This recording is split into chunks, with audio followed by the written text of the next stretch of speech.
NCR और मेरठ को जोड़ने वाला नमो भारत रेल और मेरठ मेट्रो प्रोजेक्ट अब अपने अंतिम चरण में पहुंच चुका है। यह भारत का पहला ऐसा प्रोजेक्ट है जहां एक ही ट्रैक पर सेमी हाई स्पीड नमो भारत रेल और मेरठ मेट्रो साथ में दौड़ेगी। इस रैपिड ट्रांजिट कॉरिडोर में से 55 किलोमीटर हिस्सा पहले से ही ऑपरेशनल है, जबकि शेष 27 किलोमीटर के हिस्से पर मेट्रो सेवाएं जल्द शुरू की जाएगी।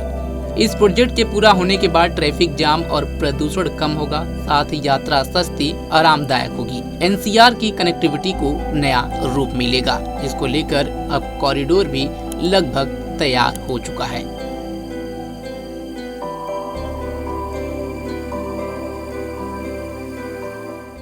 प्रोजेक्ट देखिए, जो करीब इंडिया का पहला सेमी हाई स्पीड कॉरिडोर है, नमो भारत कॉरिडोर इसको हम बोलते हैं।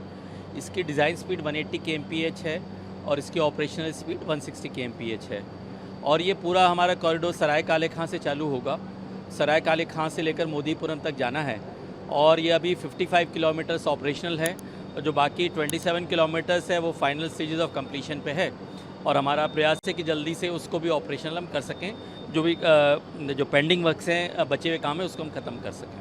सर, किस तरह की फैसिलिटीज़ हैं इसमें? अगर हम स्पीड की बात करें या पैसेंजर सेफ्टी की बात करें तो किस तरह की फैसिलिटीज़ हैं? फैसिलिटीज़ में अगर देखा जाए तो सबसे पहले जैसा आपने बोला कि स्पीड की बात करें, इसकी स्पीड जो है ऑपरेशनल स्पीड 160 kmph है और हमारे स्टेशन जो हैं करीब inter station distance on an average 6 kilometre 7 kilometre के आसपास आ जाता है, जिसके कारण से एवरेज स्पीड करीब आ जाती है 85 किलोमीटर्स पर आवर की।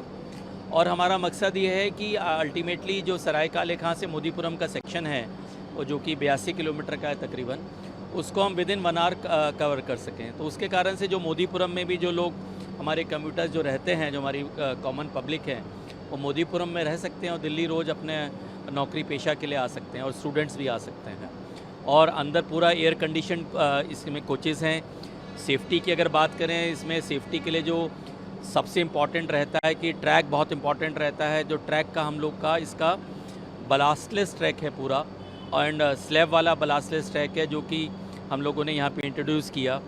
और उसकी तरह से जो सिग्नलिंग जो है ETCS लेवल 2 उसको बोलते हैं, ETCS लेवल 2 वो भी हम लोगों ने LTE 4G पे करी है, जो कि वर्ल्ड में पहली बार हुई है।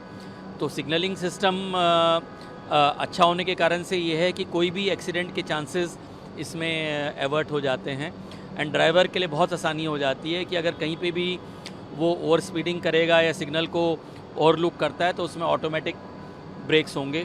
और पूरा इसमें क्या है कि सपोज जो यहाँ पे NCR रीजन में फॉग बहुत होता है या बारिशें बहुत होती हैं, तो अगर ड्राइवर को बाहर का सिग्नल भी नहीं दिख रहा है तो अंदर से वो देख के, कैब सिग्नलिंग से देख के, और उसके डैशबोर्ड पे सारा आता रहता है कि कितनी स्पीड पे गाड़ी चलानी है।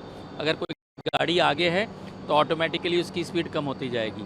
तो सारी ये फीचर्स हैं जिसके कारण से सेफ्टी पूरी तरह से इंश्योर हो जाती है।